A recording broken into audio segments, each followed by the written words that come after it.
Halo semuanya, perkenalkan saya Afrian, praktikan perekatan kayu.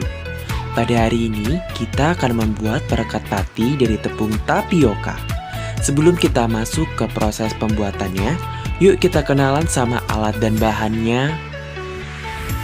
Yang pertama ada tepung tapioka, air, timbangan, stik es krim,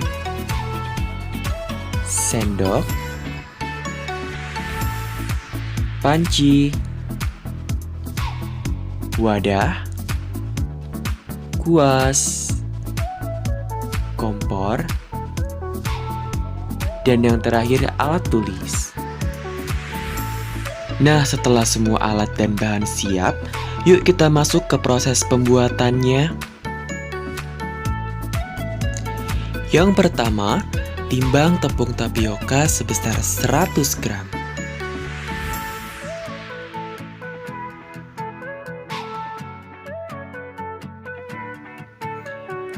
Lalu, masukkan tepung tapioka ke dalam wadah yang nantinya akan kita aduk dalam proses selanjutnya.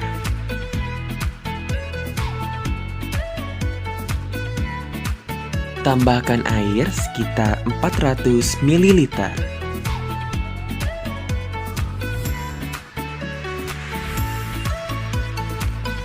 Setelah ditambahkan air, aduk hingga semua komponen tercampur dengan baik.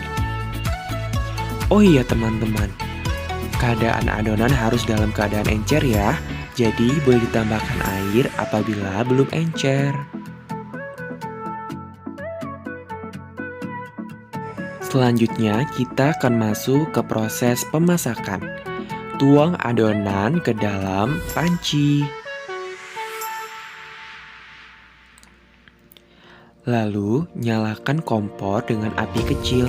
Ingat ya teman-teman, masak adonan menggunakan api kecil karena adonan cepat menggumpal.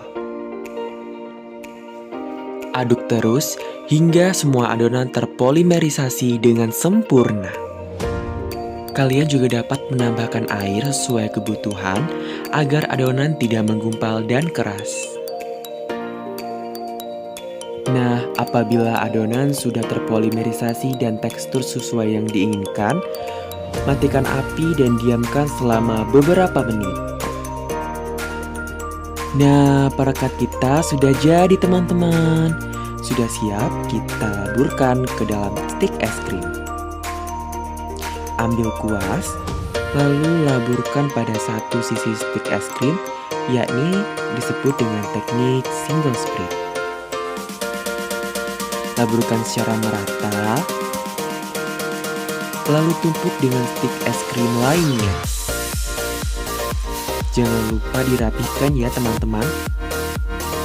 Setelah semua stik es krim diberi perekat, diamkan stik es krim agar perekat mengering dengan sempurna. Nah, inilah penampakan stik es krim dengan perekat pati tapioka yang sudah kering. Selanjutnya akan kita lakukan pengujian keteguhan rekat sederhana menggunakan pisau. Pengujian yang pertama, masukkan contoh uji stik es krim A ke dalam air selama 30 menit. Setelah 30 menit, angkat contoh uji stik es krim A, lalu sayat bagian tengahnya yang berisi perekat menggunakan pisau. Rasakan tingkat kemudahannya, lalu catat. Pengujian yang kedua, menggunakan stik es krim B yang tidak mendapat perlakuan rendaman di dalam air selama 30 menit. Sayat bagian tengah yang berisi perekat. Rasakan tingkat kemudahannya, lalu catat. Nah, hasil yang didapat, stik es krim A yang diberi perlakuan perendaman memiliki keteguhan rekat yang lebih rendah daripada stik es krim B. Nah, sekian informasi yang dapat saya sampaikan. Semoga bermanfaat. Sampai jumpa.